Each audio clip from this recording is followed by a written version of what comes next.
नमस्कार, आदाब, सत श्री अकाल मेरे प्यारे दोस्तों। आशा है आप स्वस्थ और मस्त होंगे।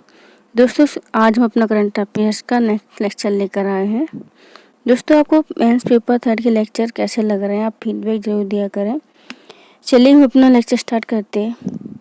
दोस्तों कहते हैं कि ज़िंदगी जिंदा दिली का नाम है, लेकिन हम लोग क्या वास्तव में ज़िंदगी जीते हैं? छोटी छोटी चीज़ों को कितना इग्नोर करते हैं हम, कितनी खुशियों को इग्नोर करते हैं।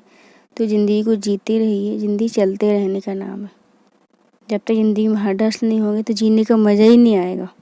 तो आप अपनी ज़िंदगी को, कहा जाता है कि कुछ लोग ऐसे भी होते हैं जो परेशानी में भी उसको एंजॉय करते हैं।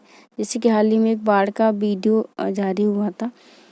चलो बाढ़ तो आई गई, जितना नुकसान हो रहा है उतना हो रहा, तो लोग उसमें नहा के बड़ा एंजॉय कर रहे थे। तो इसको कहते हैं कि समस्याओं में भी खुशियाँ ढूंढ लेना। तो आप हंसते रहिए, मुस्कुराते रहिए और अपनी ज़िंदगी को आगे लेकर चलते रहिए। आज हम शुरू करते हैं अपना लेक्चर। पहला प्रश्न है, मेरा प्रश्नों को साथ में लेकर आने का पर्पज ये रहता है कि आप प्रश्नों की प्रगति समझें कि प्रश्न किस प्रकार बनते हैं, उनको हमें कैसे पढ़ना है, उनके ऑप्शन को कैसे पढ़ना है। इसलिए मैं प्रश्न के साथ लेकर आती हूँ आपके लिए करंट अफेयर्स। तो पहला प्रश्न है कि न्यू डेवलपमेंट बैंक, जिसे हम BRICS development bank NDB, new development bank जिसे हम ब्रिक्स डेवलपमेंट बैंक भी कहते हैं, इसका हेड क्वार्टर कहाँ पर स्थित है? प्रश्नों को बहुत ही ध्यान से पढ़ना है आपको, बताना है आपको इसका मुख्यालय कहाँ है। शंघाई में, बीजिंग में, नई दिल्ली में, फोर्ट लेजा में। देखते हैं इसके बारे में डिटेल से। न्यू डेवलपमेंट बैंक ये ब्रिक्स का बैंक है।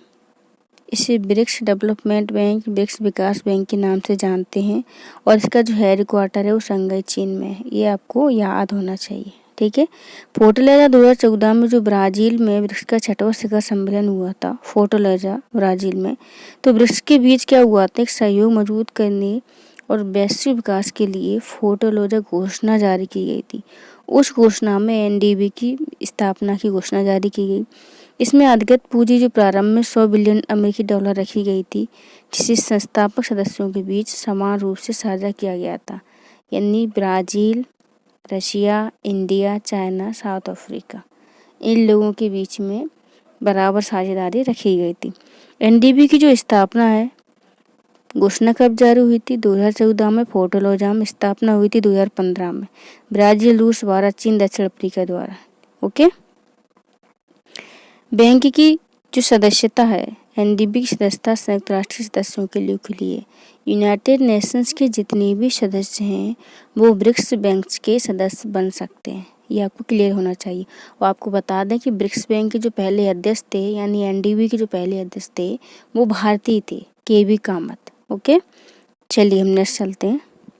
अब आपके लिए यहाँ इम्पोर्टेंट है कि ब्रिक्स के जितने भी सदस्य देश हैं उनकी ज्योग्राफिकल लोकेशन आप मैप में देखेंगे। भारत हो गया, रशिया हो गया, ब्राज़ील हो गया, चाइना हो गया, साउथ अफ्रीका हो गया। इनकी लोकेशन, जलीय सीमा, स्थलीय सीमा, पर्वत, पहाड़, नदियाँ किन किन देशों को सीमा साझा करते हैं, ये आपको पता होना चाहिए। नेक्स्ट हमारा प्रश्न है, भुगतान संतुलन के संदर्भ में चालू खाते का गठन कौन करता है? भुगतान संतुलन के संदर्भ में चालू खाते का गठन कौन करता है? ये सारी इतनी मदें हैं, तो इनमें से कौन सी मदें मिलकर चालू खाते का गठन करती हैं? क्या व्यापार संतुलन चालू खाते में आता है? सेवाओं का व्यापार जो कि अदृश्य व्यापार होता है वो चालू खाते में आता है या नहीं? विदेश से एक तरफा हस्तांतरण ये चालू खाते में आता है या नहीं? इनमें से आपको चुनना है कि कौन सा आंसर सही है। देखते हैं अपना। हाल ही में वित्त मंत्रालय ने चालू वित्त वर्ष में आयात महंगा होने और वस्तु निर्यात सस्ता रहने से देश के चालू खाते के बढ़ने की आशंका जताई है। जब हमारा आयात अधिक होगा, निर्यात कम होगा, तो चालू खाता अपने आप बढ़ जाएगा। भुगतान संतुलन क्या होता है? ऐसे सांख्यिकी विवरण जो एक निश्चित अवधि के दौरान किसी देश के निवासियों के विश्व के साथ मौद्रिक लेन देन के लेखांकन को रिकॉर्ड करता है, यानी कितना हमने आयात किया, कितना निर्यात किया, उसका पूरा लेखा जोखा होता है, जो बैलेंस ऑफ पेमेंट यानी भुगतान संतुलन कहलाता है। इसके दो मुख्य पहलू होते हैं, एक तो करंट अकाउंट होता है चालू खाता, एक होता है पूंजी खाता। चालू खाता और पूंजी खाता भुगतान संतुलन के दो पहलू होते हैं। तो चालू खाते में क्या क्या शामिल किया जाता है ये आपको पता होना चाहिए। सेवाओं में व्यापार शामिल होता है इसमें, जो कि दिखाई नहीं देता है, अदृश्य होता है। माल में व्यापार ये दृश्यमान होता है। विदेश से एक तरफा हस्तांतरण ये भी चालू खाते में शामिल है। प्रेषण तथा अंतर्राष्ट्रीय सहायता, यानी उपरोक्त सभी जो है चालू खाते में शामिल हैं। रिकॉल कीजिए, सेवाओं में व्यापार, माल में व्यापार, विदेश से एक तरफा हस्तांतरण, प्रेषण और अंतर्राष्ट्रीय सहायता, उपरोक्त सभी जो है चालू खाते में शामिल होते हैं। अब हम पूंजी खाते घटक देखते हैं। पूंजी खाते में क्या क्या रहता है? इसमें रहती हैं प्राइवेट और पब्लिक सेक्टर की जो ऋण और उधार होते हैं, जिन्होंने ऋण लिया है, उधार लिया है, वो निवेश यानी एफडीआई और एफआईआई। एफडीआई क्या होता है? व्यक्तिगत निवेश होता है किसी कंपनी में, जबकि एफआईआई होता है जो शेयर मार्केट में निवेश किया जाता है, उसको इंडिकेट करता है। विदेशी मुद्रा भंडार में परिवर्तन। तो पूंजी खाते में 3 मदें होती हैं: निजी या सार्वजनिक क्षेत्रों द्वारा ऋण और उधार, निवेश, विदेशी मुद्रा भंडार में परिवर्तन। ठीक है, हम नेक्स्ट देखते हैं अपना क्वेश्चन। प्रश्न है हमारा, हाइफा बंदरगाह और अशदोद बंदरगाह किस देश में स्थित है? बताइए अगर आपको कुछ याद आ रहा हो। हाइफा बंदरगाह जो फर्स्ट वर्ल्ड वॉर था उससे संबंधित है थोड़ा सा। देखिए ऑप्शन। दोस्तों, कोई भी माँ के पेट से सीख के नहीं आता, लेकिन हाँ, प्रयास करने से वो बेहतर सीख सकता है। तो प्रश्नों के जवाब दिया कीजिए, अपने अध्ययन को बढ़ाया कीजिए। आप सोचते मुझे कुछ आता ही नहीं है, ये सामने वाला व्यक्ति सब कुछ याद कर लेता। कोई माँ के पेट से सीख के नहीं आया, सबने यहीं पर अपने प्रयास किए, सबने यहीं पर मेहनत की, तो आप भी कर सकते हैं। सबके पास उतने ही किलोग्राम का दिमाग दिया भगवान ने, किसी के पास छोटा बड़ा नहीं है। तो बस यूज करने की देर है कि आप उसको कैसे यूज कर रहे हैं। देखते हैं, इजराइल के दूसरा सबसे बड़ा बंदरगाह हाइफा बंदरगाह में 70% हिस्सेदारी अडानी समूह ने खरीद ली है। हाइफा बंदरगाह है इजराइल का दूसरा सबसे बड़ा बंदरगाह है। यहाँ पर जो इंडिया का अडानी समूह है उसको 70% हिस्सेदारी मिल गई है। हाइफा बंदरगाह और अशदोद बंदरगाह इजराइल के 2 बंदरगाह हैं जिनके निर्माण में चीन भी एक भागीदार देश है। अशदोद जो है इजराइल का 6ठा सबसे बड़ा शहर है और सबसे बड़े बंदरगाहों में से एक है। ठीक है, तो ये किससे? इजराइल से संबंधित है। देखते हैं इजराइल की अगर मैपिंग भी देख सकते हैं। ये देखिए, आपको दिख रहा होगा शायद, ये इजराइल है ना। तो इजराइल में ये थोड़ा नीचे करते हैं, ये जो है आपका ये हाइफा है। ठीक है, ये नजरेत है, ये हडेरा है, ये वेस्ट बैंक है, यहाँ पे तेल अवीव है, ये अशदोद बंदरगाह। ठीक है, तो आपसे भी पूछ सकते हैं कि सबसे ऊपर नॉर्थ में कौन पड़ता है, तो वो हाइफा बंदरगाह पड़ेगा, और साउथ में जैसे जैसे साउथ की ओर जाएंगे तो अशदोद बंदरगाह पड़ेगा। तो यहाँ से ऊपर से नीचे के लिए भी आपको इस क्रम में लगाने के लिए बोल सकते हैं। तो सबसे ऊपर हाइफा बंदरगाह जो गैलीली पार्ट यहाँ पाया जाता है ना, वहाँ पर है, और अशदोद बंदरगाह नीचे पाया जाता है। ओके, देखते हैं हम। मेरा यहाँ पर्पज ये है कि आप मैप में देखना कैसे वो सीख जाए, है ना। तो हाइफा बंदरगाह से देखते हैं कि हमारा इंडियंस का क्या रिलेशन है। फर्स्ट जो वर्ल्ड वॉर हुआ था उसमें ब्रिटिश सेना की ओर से भारतीय सैनिकों ने लड़ाई लड़ी थी और हाइफा को जिताया था, यानी हाइफा की जंग में इतिहास रच दिया था। फर्स्ट वर्ल्ड वॉर में ब्रिटिश जो अंग्रेज सेना थी उसकी ओर से भारतीय सेना से ने भी लड़ाई लड़ी थी और हम लोग जीत गए थे। 23 सितंबर 1918 को भारतीय सेना के जाबाज घुड़सवार दस्ते ने प्रथम विश्व युद्ध के दौरान तुर्की के ऑटोमन साम्राज्य से भीषण जंग लड़ी और उन्हें क्या कर दिया था? हरा दिया था। तो हाइफा बंदरगाह फर्स्ट वर्ल्ड वॉर से संबंधित है। प्रोजेक्ट वॉल्ड के संदर्भ में सत्य कथन का चयन कीजिए। प्रश्नों को सावधानी से पढ़ना बहुत जरूरी है। सत्य कथन पूछ रहा है, असत्य कथन पूछ रहा है, कौन सा सही है कौन सा सही नहीं पूछ रहा है, तो ये आपको पढ़ना बहुत ज़रूरी है। तो प्रोजेक्ट वॉल्ट किससे संबंधित है? ये ऑप्शन आप देखिए, ध्यान से पढ़िए, फिर हम चलते हैं आंसर की ओर, है ना। खादी और ग्रामोद्योग बोर्ड KVIC के बारे में हम पहले 2-3 लेक्चर में भी आपको बता चुके हैं। उसने राजस्थान में सूखे भू क्षेत्र पर बांस मरु उद्यान बोल्ड नामक परियोजना शुरू की है। बोल्ड परियोजना में क्या होगा? असम की बांस की विशेष प्रजातियों बम्बूसा टुल्डा, ये बांस की प्रजाति है, बम्बूसा पॉलीमोर्फा, इनके 5000 पौधों को उदयपुर में निचला मांडवा ग्राम पंचायत की 25 बीघा खाली शुष्क भूमि पर लगाया जाएगा। पहला, यहाँ पर क्या क्या प्रश्न बन सकते हैं? बोल्ड प्रोजेक्ट किससे संबंधित है? राजस्थान में सूखे भू क्षेत्र पर बांस मरु धान के परियोजना बांस लगाए जाएंगे यहाँ पे। ठीक है। बांस की प्रजातियां कहाँ से आएंगी? असम से। कौन कौन सी प्रजातियां? बम्बूसा टुल्डा, बम्बूसा पॉलीमोर्फा। कितने पौधे लगाए जाएंगे? 5000 पौधे। कहाँ लगाए जाएंगे? राजस्थान के उदयपुर में निचला मंडवा ग्राम की 25 बीघा खाली शुष्क भूमि पर। यह परियोजना जो शुष्क और अर्ध शुष्क भूमि होती है, एरिड और सेमी एरिड भूमि होती है, उन क्षेत्रों में बांस आधारित हैद पट्टी बनाने का प्रयास करती है। पूरी बांस की हैद पट्टी लगाई जाए, क्योंकि रेगिस्तानी इलाके में और जो पेड़ पौधे जीवित रह नहीं सकते, तो ऐसे पेड़ पौधों लगाया जाता है जो वहाँ सर्वाइव कर सके, है ना। देखते हैं हम। यह कदम देश में मरुस्थलीकरण की रोकथाम में क्या होगा? सहायक होगा। UNCCD, united nations convention on concert desertification, संयुक्त राष्ट्र कन्वेंशन टू कॉम्बैट डिजर्टिफिकेशन के अंतर्गत लक्ष्यों को प्राप्त करेगा, है ना। साथ ही आजीविका, पेड़ पौधे लगाए जाएं तो लोगों को रोजगार भी मिलेगा। भविष्य ग्रामीण उद्योग में भी सहायता होगी। जब बांस का उत्पादन होगा तो बांस से संबंधित जो उत्पाद बनाए जाएंगे, तो जो घरेलू उद्योग होते, कुटीर उद्योग होते, उनको बढ़ावा मिलेगा। खादी और ग्रामोद्योग जो है 1956 के अधिनियम के तहत स्थापित सामुदायिक निकाय है। सामुदायिक निकाय इसलिए है क्योंकि यह अधिनियम के तहत स्थापित हुआ है। ओके, ऐसे निकाय जिनका गठन किसी अधिनियम के तहत किया जाता है उन्हें हम सामुदायिक निकाय बोलते हैं। वैधानिक निकाय भी बोल सकते हैं। यह जो है KVIC MSME मंत्रालय के अंतर्गत कार्य करता है। Medium of micro small, ministry of micro small and medium enterprises. Okay, ministry of micro small and medium enterprises, सूक्ष्म लघु और मध्यम मंत्रालय के अंतर्गत KVIC कार्य करता है। KVIC का उद्देश्य क्या है? KVIC का उद्देश्य है ऐसे क्षेत्रों में जहां भी आवश्यक हो एजेंसियों के साथ मिलकर खादी ग्रामोद्योग की स्थापना करना, विकास योजनाएं बनाना, उनका प्रचार प्रसार करना, सुविधाएं सहायता प्रदान करना। नेक्स्ट हम देखते हैं बोधिसत्व पद्म पहाड़ी का संबंध किस गुफा चित्र से है? बोधिसत्व पद्म पहाड़ी का संबंध किस गुफा चित्र से है? बताइए। बादामी, अजंता, बाघ, एलोरा। दीजिए आंसर इसका। बोधिसत्व पद्म पहाड़ी जो है चित्र बुद्ध और जातक कहानियों को अजंता में चित्रित किया गया है। बोधिसत्व पद्म पहाड़ी का चित्र तथा बुद्ध और जातक कहानियों को अजंता में चित्रित किया गया है।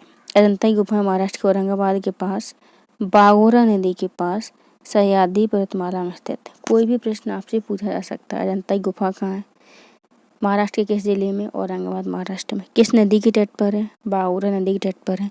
किस पर्वतमाला में स्थित है? तो सह्याद्री पर्वतमाला में स्थित है। कितने प्रश्न बने यहाँ से? ठीक है। बोधिसत्व पद्म पहाड़ी कहाँ है? अजंता की गुफाओं में। बुद्ध और जातक कहानियाँ कहाँ है? अजंता की गुफाओं में। अजंता में कुल कितनी गुफाएं? तो 29 गुफाएं। उनमें से कितने विहार हैं? तो 25 विहार हैं। कितने चैत्य हैं? 4 चैत्य। चैत्य तो बिहार में अंतर होता है। चैत्य पूजा स्थल होते हैं, जब बिहार हो उनके निवास के विचरण के स्थान होते हैं। ये सभी बौद्ध धर्म से संबंधित हैं। गुफाओं का विकास बाकाटक जो राजा हुए सातवाहन चालुक्य राजाओं के समय 200 ईसा पूर्व से 650 ईसा पूर्व के मध्य हुआ था। जो अजंता की गुफाएं हैं इनका निर्माण बाकाटक सातवाहन चालुक्य राजाओं के समय 200 ईसा पूर्व से 650 ईसा पूर्व के मध्य हुआ, जिनमें हरिसेन क्या था? प्रमुख राजा था। इन गुफाओं को 1983 में यूनेस्को का वर्ल्ड हेरिटेज साइट घोषित किया गया। 1983। तो आप इस सबको याद कर लेना, यहाँ से बहुत सारे प्रश्न बन रहे हैं ना। उनकी लोकेशन भी आप मैप में जाकर देखेंगे। बौद्ध धर्म से चित्रण और शिल्पकारी के उत्कृष्ट नमूने यहाँ पर मिलते हैं। अजंता की गुफाएं जो थेरावाद यानी हीनयान और महायान दोनों बौद्ध परंपराओं को समाहित करते हैं। हीनयान और महायान बौद्ध धर्म की जो शाखाएं हैं, दोनों परंपराओं का यहाँ पर क्या है? आपको मिश्रण देखने को मिलेगा। इन गुफाओं के चित्रों में लाल रंग की प्रचुरता है, किंतु नीले रंग की अनुपस्थिति है। लेकिन हाल ही में ये देखा गया कि नीला रंग भी कहीं कहीं मिलता है। लाल रंग की क्या है पर प्रचुरता, नीला रंग बिल्कुल देखने को नहीं मिलता है इनके अकॉर्डिंग। ठीक है। इन चित्रों में सामान्यतः बुद्ध और जातक कहानियों को दर्शाया गया है। गुफाओं की खोज कैप्टन जॉन स्मिथ ने की थी। 1819 में खोज हुई थी जॉन स्मिथ द्वारा और 1983 में इनको वर्ल्ड हेरिटेज साइट घोषित किया गया था। आई होप आपको समझ में आया होगा कि कैसे और कितने प्रश्न बन सकते हैं एक ही प्रश्न से। जैव सेल प्रौद्योगिकी बायोरॉक टेक्नोलॉजी का संबंध किससे है? बायोरॉक टेक्नोलॉजी, जैव सेल प्रौद्योगिकी। पढ़िए ऑप्शन और जवाब दीजिए। ठीक है। बायोरॉक टेक्नोलॉजी जो है क्षतिग्रस्त प्रवाल भित्तियों की बहाली से संबंधित है। जितने भी कोरल रीफ्स होते हैं वो डैमेज हो रहे हैं, तो उनको फिर से रिकवर करने के लिए ये बायोरॉक टेक्नोलॉजी को लाया गया है। यह बायोरॉक इस्पात संरचनाओं पर निर्मित समुद्री जल में विलेय खनिजों के विद्युत संचय से बनने वाला पदार्थ है। ऐसे खनिज जो समुद्री जल में घुल जाते हैं उनसे बनने वाला ये पदार्थ है। यह इस्पात संरचनाओं को समुद्र के तल पर उतारा जाता है और सौर पैनलों की सहायता से इनको ऊर्जा प्रदान की जाती है। यह प्रौद्योगिकी पानी में इलेक्ट्रोड के माध्यम से विद्युत की एक छोटी मात्रा को प्रभावित करने का काम करती है। जब एक धनावेशित एनोड और ऋणावेशित कैथोड को समुद्र के तल पर रखकर उनके बीच विद्युत प्रवाहित की जाती है तो इससे क्या होगा, विद्युत प्रवाहित करने से कैल्शियम आयन और कार्बोनेट आयन आपस में क्या करते हैं, संयोजन करते हैं, जिससे कैल्शियम कार्बोनेट का निर्माण होता है। और आपकी जानकारी के लिए बता दें, जो कोरल लीफ होती है वो कैल्शियम कार्बोनेट से बनी होती है। कोरल लार्वा कैल्शियम कार्बोनेट की उपस्थिति में तेजी से बढ़ते हैं। भारतीय प्राणी विज्ञान सर्वेक्षण जियोलॉजिकल सर्वे ऑफ इंडिया ने गुजरात वन विभाग के साथ मिलकर पहली बार कच्छ की खाड़ी में प्रवाल भित्तियों को पुनर्स्थापित करने का प्रयास किया है। ओके, समझ में आया आपको बायोरॉक टेक्नोलॉजी के संबंधित है प्रवाल भित्तियों के संरक्षण से। लक्ष्य जेपलिन अनुप्रयोग किस देश में संचालित किया जा रहा है, बताइए किस देश में संचालित किया जा रहा है। लक्ष्य जेपलिन जो है अमेरिका के साउथ डकोटा में लक्ष्य जेपलिन नाम का डार्क मैटर डिटेक्टर प्रयोग हाल ही में चर्चा में है। इसे वर्तमान में दुनिया की अगली पीढ़ी का सबसे संवेदनशील डार्क मैटर डिटेक्टर माना जाता है। डार्क मैटर को डार्क कहा जाता है क्योंकि यह विद्युत चुम्बकीय क्षेत्र के साथ परस्पर क्रिया नहीं करता है। इसका तात्पर्य है कि यह विद्युत चुम्बकीय विकिरण जैसे प्रकाश को अवशोषित प्रतिबिंबित या उत्सर्जित नहीं करता क्योंकि ये डार्क है, इसलिए इसका पता लगाना मुश्किल है। डार्क मैटर आकाशगंगाओं को एक साथ आकर्षित और धारण करता है, जबकि डार्क एनर्जी हमारे ब्रह्मांड के विस्तार का कारण बनती है। तो ये किससे संबंधित है, अमेरिका से संबंधित है। नेक्स्ट हम देखेंगे नॉर्थ स्ट्रीम गैस पाइपलाइन किसके माध्यम से रूस से जर्मनी तक पहुंचती है, बताइए। उत्तरी सागर, बाल्टी सागर, अजोब सागर, काला सागर, बताइए किसके माध्यम से। आप काफ़ी 2-3 महीने हुए रूस और यूक्रेन के युद्ध को चलते हुए, ये तो आपको पता होना ही चाहिए। हाल ही में नॉर्थ स्ट्रीम जो है पाइपलाइन जर्मनी के मुख्य गैस स्रोत को अनुसूचित रखरखाव कार्य के लिए 10 दिनों तक बंद कर दिया गया है। नॉर्थ स्ट्रीम यूरोप की 1224 किलोमीटर पानी के भीतर गैस पाइपलाइन है। यह उत्तरी रूस के बायबोर्ग से बाल्टिक सागर के माध्यम से जर्मनी के लुबिन तक जाती है। कहाँ तक जाती है, जर्मनी के लुबिन तक। ये देखिए मैप में, ये देखिए ये रूस का 1 मिनट में थोड़ा नीचे करो, ऐसे। ये देखिए ये रूस का बायोबर्ग है, ठीक है। ये जर्मनी का ग्रेस फील्ड है। तो यहाँ तक क्या ये बाल्टिक सागर से होकर आती है। ओके, नेक्स्ट हम देखते हैं संविधान का कौन सा अनुच्छेद सर्वोच्च न्यायालय को पूर्ण न्याय करने की अद्वितीय शक्ति प्रदान करता है, बताइए। आपने अभी तक संविधान तो काफी पढ़ा होगा कि पूर्ण न्याय करने की शक्ति संविधान का कौन सा अनुच्छेद जो है सुप्रीम कोर्ट को प्रदान करता है, देखते हैं ना। सर्वोच्च न्यायालय क्या है, एक अपीली न्यायालय। सर्वोच्च अपीली न्यायालय भारत के शीर्ष न्यायालय और अंतिम न्यायिक उपाय के रूप में जाना जाता है। मौलिक अधिकारों का संरक्षक है। अनुच्छेद 32 के तहत 5 रिटें जारी कर सकता है। सुप्रीम कोर्ट में हम अपील करते हैं। मूल क्षेत्राधिकारता का प्रश्न अभी हाल ही में MPPCS में आया है, आप सभी को याद होगा। संविधान के अनुच्छेद 131 के अनुसार सुप्रीम कोर्ट उन मामलों पर मूल क्षेत्राधिकार के रूप में कार्य करता है जहाँ विवाद या तो केंद्र सरकार या राज्य सरकार के बीच हो या दो से अधिक राज्य सरकारों के बीच हो, तो ये आती है मूल क्षेत्राधिकार के अंतर्गत और सुप्रीम कोर्ट इसमें न्याय निर्णय देता है। अपीली क्षेत्राधिकार में 132, 133, 134 तीनों अनुच्छेद शामिल है। इसके अनुसार 132 के अनुसार हम दीवानी मामलों में अपील कर सकते हैं, 133 में हम आपराधिक मामलों में अपील कर सकते हैं, है ना, और 134 संविधान के संबंध मामलों में सुप्रीम कोर्ट का अपीली दोनों में से किसी मामले में अपीली क्षेत्राधिकार है, ठीक है। अद्वितीय शक्ति अनुच्छेद 142 सुप्रीम कोर्ट को पार्टियों के बीच पूर्ण न्याय करने की अद्वितीय शक्ति प्रदान करता है। इस अनुच्छेद को आप याद कर लीजिएगा, क्योंकि इस अनुच्छेद के तहत सुप्रीम कोर्ट अपनी मर्जी से किसी भी विषय पर न्याय निर्णय दे सकता है, डिग्री या आदेश पारित कर सकता है, ठीक है। हाल ही में इनाम पोर्टल चर्चा में रहा है, किससे संबंधित है, बताइए। इनाम पोर्टल किससे संबंधित है। हम सभी कहीं ना कहीं रूरल बैकग्राउंड से आते तो हमको तो ये पता होना ही चाहिए। हाल ही में क्या हुआ है, बेंगलुरु में राज्य में कृषि और बागवानी मंत्रियों का सम्मेलन हुआ। सभी राज्यों के कृषि और बागवानी मंत्रियों का सम्मेलन का हुआ बेंगलुरु में। पर उसमें केंद्रीय कृषि और किसान कल्याण मंत्री राष्ट्रीय कृषि बाजार के तहत प्लेटफॉर्म का शुभारंभ किया गया। POP प्लेटफॉर्म का शुभारंभ किया गया है। ठीक है, POP सरकार ने ई नाम के साथ निजी कृषि सेवा प्रदाताओं को जोड़ा है। ये निजी सेवा संस्थाएं जो हैं trading, transportation, logistic, warehousing, एसिंग, पैकेजिंग, वेदर फोरकास्टिंग, फिनटेक सेवाओं से संबंधित है। ओके, राष्ट्रीय कृषि बाजार कब आया था देख लेते हैं हम। यह Akhil Bharatiya electronic trading portal है जो कृषि वस्तुओं के लिए एक हमें इंटीग्रेटेड नेशनल मार्केट प्रदान करता है। APMC मंडियों को एक साथ जोड़ता है। इसे कृषि मंत्रालय द्वारा 2016 में अप्रैल में लॉन्च किया गया था। ई नाम को लागू करने वाली प्रमुख जो एजेंसी है वो कृषि व्यवसाय संघ है।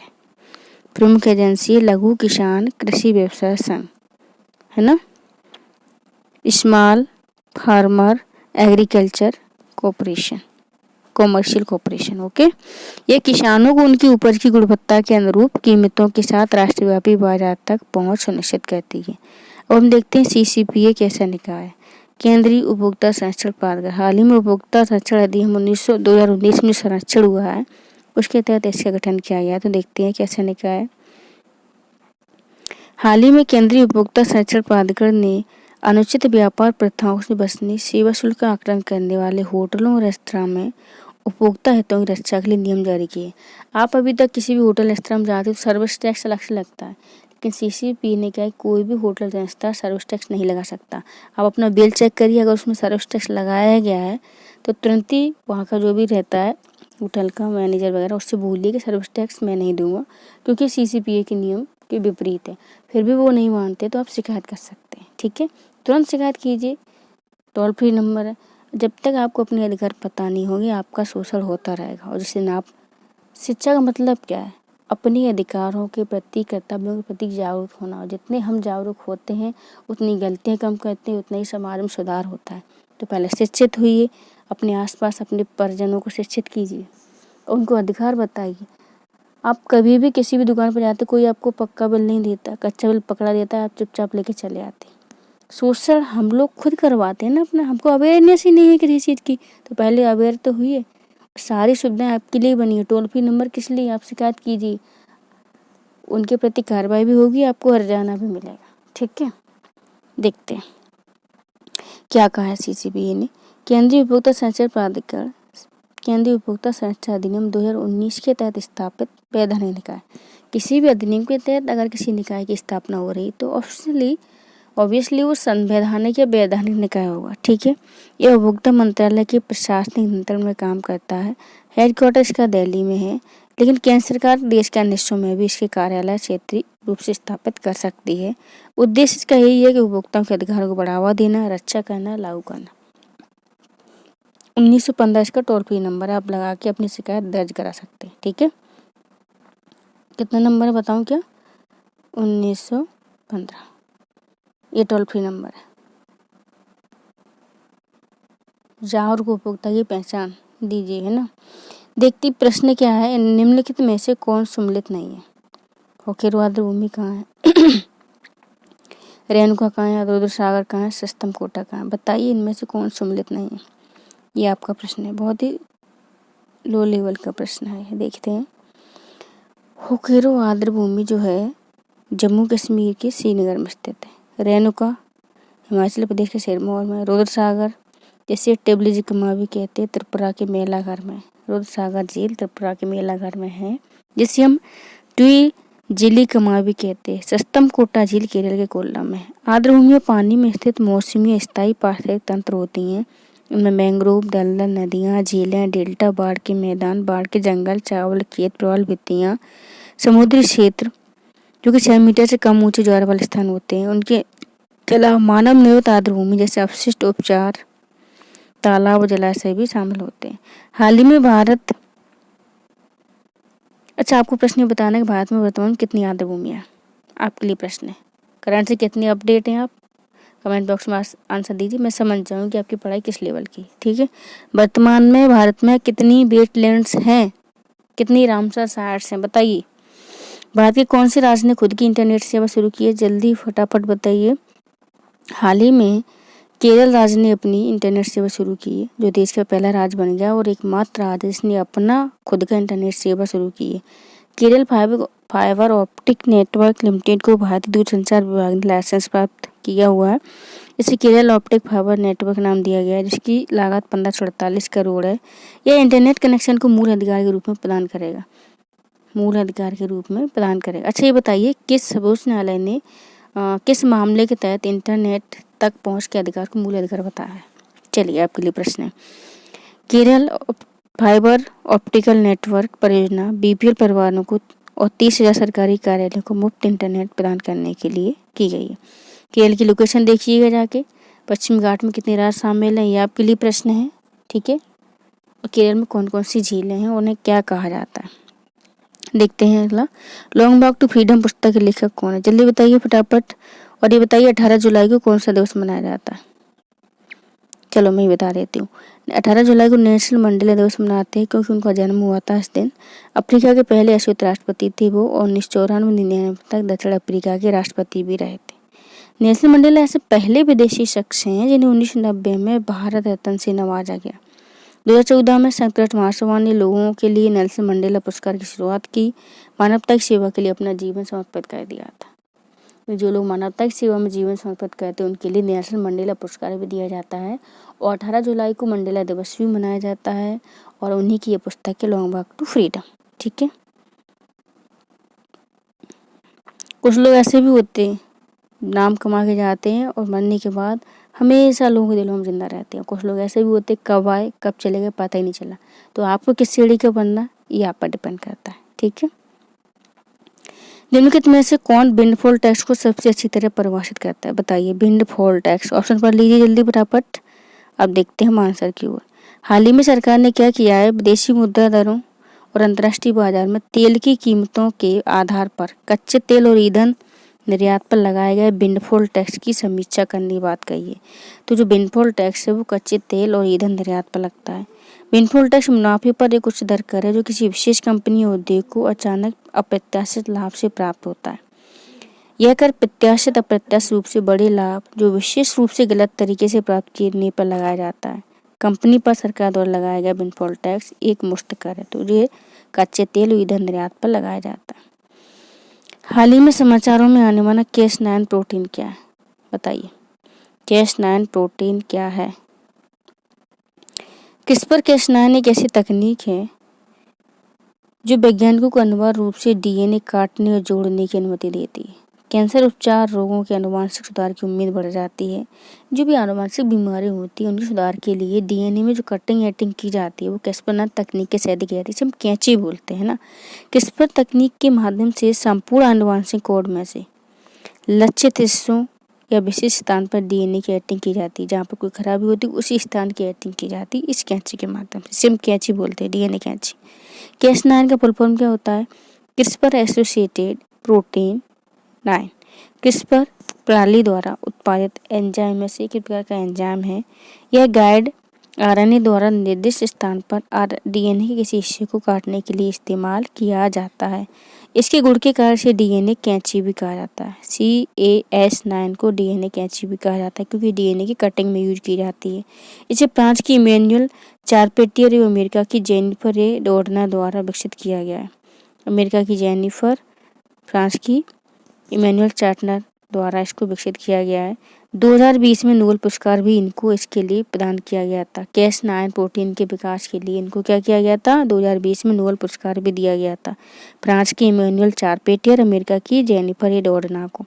CRISPR-Cas9 जेनेटिक सीजर्स यानी जेनेटिक कैंची का उपयोग जानवरों, पौधों, सूक्ष्म जीवों के डीएनए को अत्यधिक उच्च सटीकता के साथ काटने के लिए किया जाता है ताकि कोई मिस्टेक ना हो, है ना। ये देखिए 1 मिनट। ये हमारा जीनोमिक डीएनए है। इस Cas9 के माध्यम से हमने क्या काट दिया बीच से। ये इधर का डीएनए और बीच से हमने इसको काट दिया। ये काम करता है Cas9।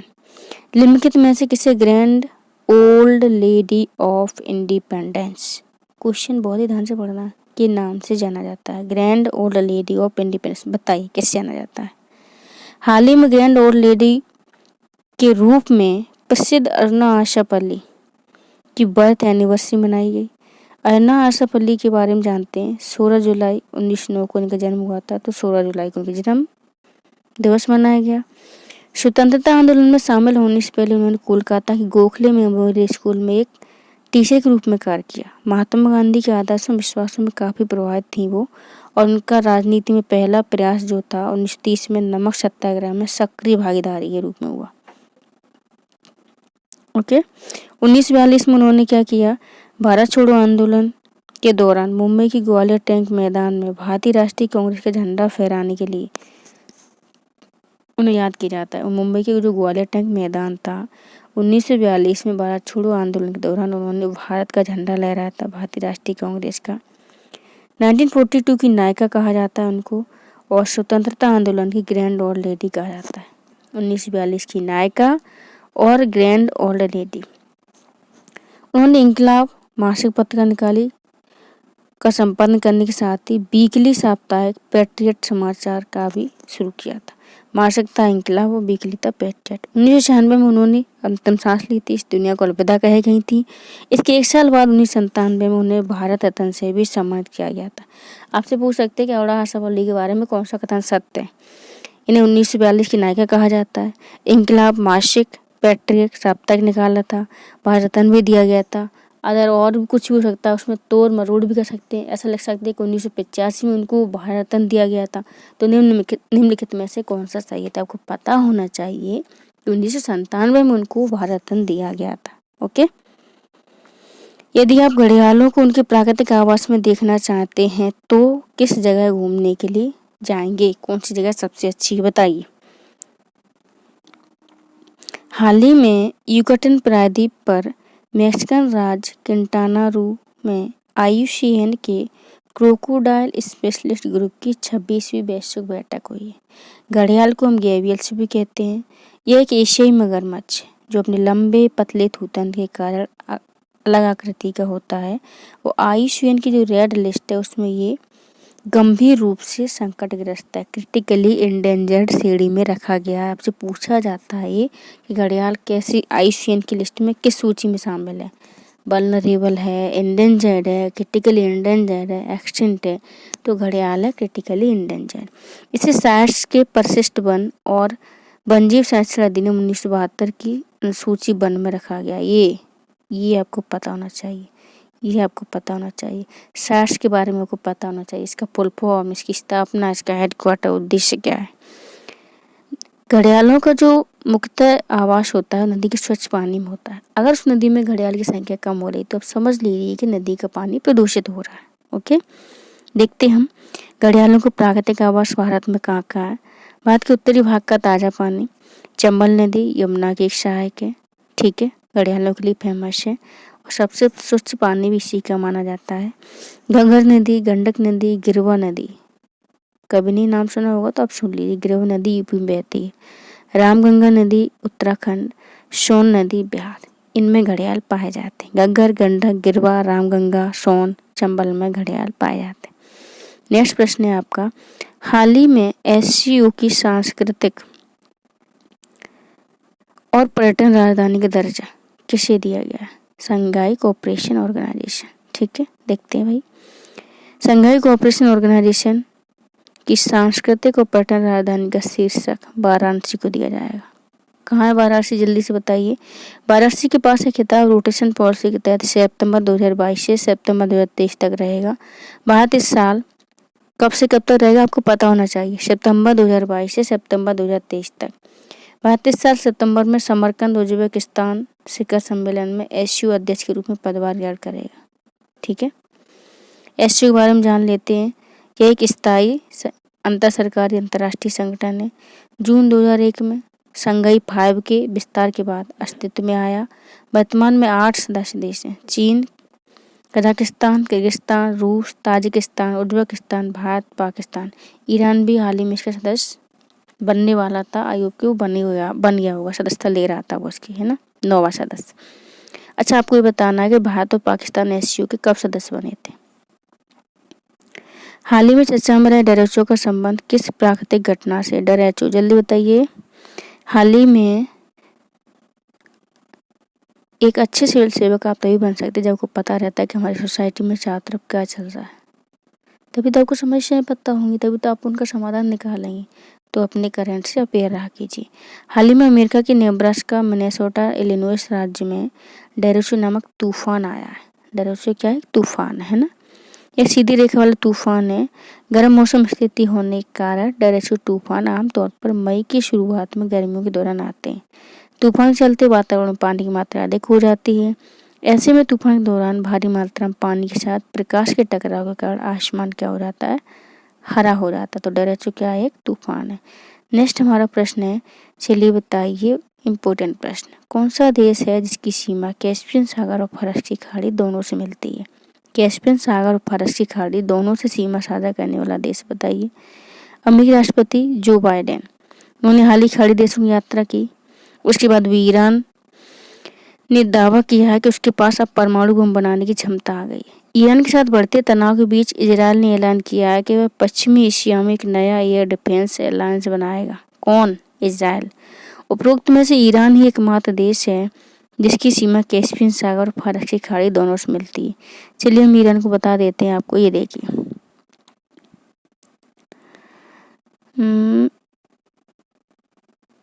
ये ईरान है आपका, है ना। और ये देखिए, ये ईरान है आपका, ये ऊपर आपका कैस्पियन सागर है, और ये नीचे पर्शियन गल्फ है आपके, है ना। फारस की खाड़ी इसको ही बोलते हैं। तो ईरान कैस्पियन सागर और फारस की खाड़ी दोनों से क्या करता है? सीमा साझा करता है। ओके, देखते हैं हम नेक्स्ट। हाल में प्रधानमंत्री फसल बीमा योजना चर्चा में रही है, तो इसके संदर्भ में असत्य कथन चुनाव कीजिए। इसे 2021 में लॉन्च किया गया, बताइए किया गया था क्या? नहीं। इसे कृषि और किसान कल्याण मंत्रालय द्वारा चलाया जा रहा है। यस। इस योजना में वार्षिक वाणिज्यिक तथा बागवानी फसलों के लिए बीमा किस्त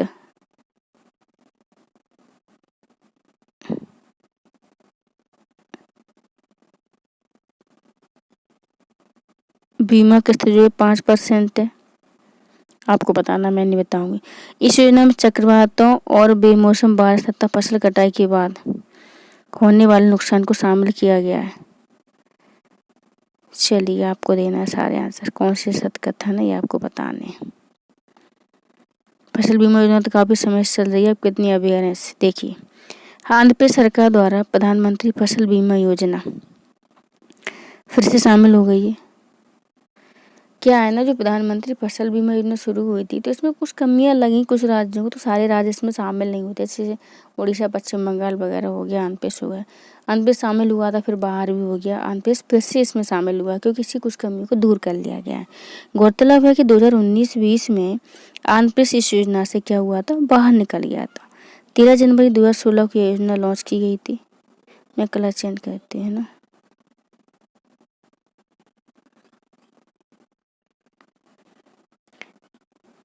13 जनवरी 2016 को योजना क्या की गई थी? लॉन्च की गई थी। कृषि और किसान कल्याण मंत्रालय द्वारा इसको चलाया जा रहा है। अनुसूचित क्षेत्रों में अशोषित फसल उगाने वाले पट्टेदार किसानों सहित सभी किसान इस योजना के पात्र हैं। ओके, इस योजना की शुरुआत देश में किसानों को न्यूनतम और समान किस्त पर व्यापक जोखिम समाधान प्रदान करने के लिए शुरू की गई थी। योजना में क्या था कि चक्रवात और बेमौसम बारिश तथा फसल कटाई के बाद होने वाले नुकसान को शामिल किया गया था। यानी बुवाई से लेकर कटाई तक के नुकसान को इसमें शामिल किया गया था। इस योजना के तहत किसानों द्वारा दी जाने वाली निर्धारित बीमा किस्त देखिए, अगर आपके खरीफ फसलों पर 2% आपको प्रीमियम दिया जाएगा, रबी फसलों पर 1.5% प्रीमियम दिया जाएगा, जबकि जो वार्षिक वाणिज्यिक और बागवानी फसलें होती हैं उन पर 5% प्रीमियम दिया जाएगा। तो ये तीनों इफेक्ट आपके लिए मोस्ट इम्पोर्टेंट, ठीक है। तीनों इफेक्ट आपके लिए मोस्ट इम्पोर्टेंट हैं। आपसे यही पूछा जाता है खरीफ के लिए कितना प्रीमियम है, आराम से बताइए। 2%, रबी के लिए 1.5%, बागवानी वाणिज्यिक फसलों के लिए 5%। खरीफ के लिए 2, रबी के लिए देखिए मैं बताती हूँ। रबी अच्छा, लिखने की अगर अच्छे देखें तो रबी सबसे छोटा है, तो रबी के लिए 1.5% हो गया। अब रबी से ज़्यादा शब्द खरीफ में 2% हो गया, और खरीफ से ज़्यादा शब्द जो है बागवानी वाणिज्यिक फसलों में तो 5% हो गया। इस तरीके से आप याद कर सकते हैं, रबी 1.5%, खरीफ 2%, वाणिज्यिक बागवानी फसलें 5%। समझ में आया आपको? आप जैसे याद कर सकते हैं वैसे अपना तरीका बनाइए, लेकिन याद अपना एकदम क्लियर होना चाहिए, जाकि अब एग्जाम में जब बैठे तो कोई कन्फ्यूजन आपके दिमाग में ना रहे कि 1.5 इसका था कि 2 इसका था। तो रबी मीन्स 1.5, खरीफ मीन्स 2 और बागवानी मीन्स 5। रबी मीन्स 1.5, खरीफ मीन्स 2 और बागवानी मीन्स 5। तो हो गया आपको क्लियर? चलिए आगे बढ़ते हैं। कौन सा देश अपने प्रभाव में सर्वाधिक मुद्रास्फीति कारक हो सकता है? कौन सा ऑप्शन इसमें से अपने प्रभाव में सर्वाधिक, मुद्रास्फीति का मतलब होता है महंगाई, यानी कौन से कारक हैं जो महंगाई को बढ़ाते हैं? देखते हैं भाई कौन से कारक हैं। मुद्रास्फीति जो है बाजार में, 1 मिनट, वस्तुओं सेवा कीमतों में लगातार वृद्धि से होता है। मुद्रास्फीति की स्थिति में क्या होता है, मुद्रा की कीमत कम हो जाती है। आज अगर चाय आपको 5 रुपये मिल रही है, तो जब मुद्रास्फीति होगी तो 10-15 रुपये में आपको वही चाय मिलेगी, यानी मुद्रा की कीमत कम हो जाती है, क्योंकि उपभोक्ताओं को बाजार में वस्तुएं खरीदने के लिए अधिक कीमत चुकानी पड़ती है। मुद्रास्फीति की अत्यधिक उच्च दर आमतौर पर धन की वृद्धि की उच्च दर से जुड़ी हुई है। यदि बचत घाटे के वित्तीयन के लिए नई मुद्रा का सृजन कर दिया जाए तो बाजार में मुद्रा की आपूर्ति अधिक हो जाती है। जब मुद्रा की आपूर्ति अधिक हो जाएगी तो सर्वाधिक मुद्रास्फीति कारक हो सकता है। मतलब आपके पास ज़्यादा पैसे होंगे तो आप ज़्यादा खरीदारी करेंगे, और डिमांड बढ़ेगी तो सप्लाई कम होगी तो महंगाई अपने आप बढ़ जाएगी। मान लीजिए आप किसी दुकान पर जाते हैं और किसी भी चीज़ का 1-2 ही पीस अवेलेबल है, खरीदार बहुत सारे, तो उसकी डिमांड बढ़ी, जबकि सप्लाई इतनी है नहीं, तो महंगाई अपने आप बढ़ जाती है। ओके।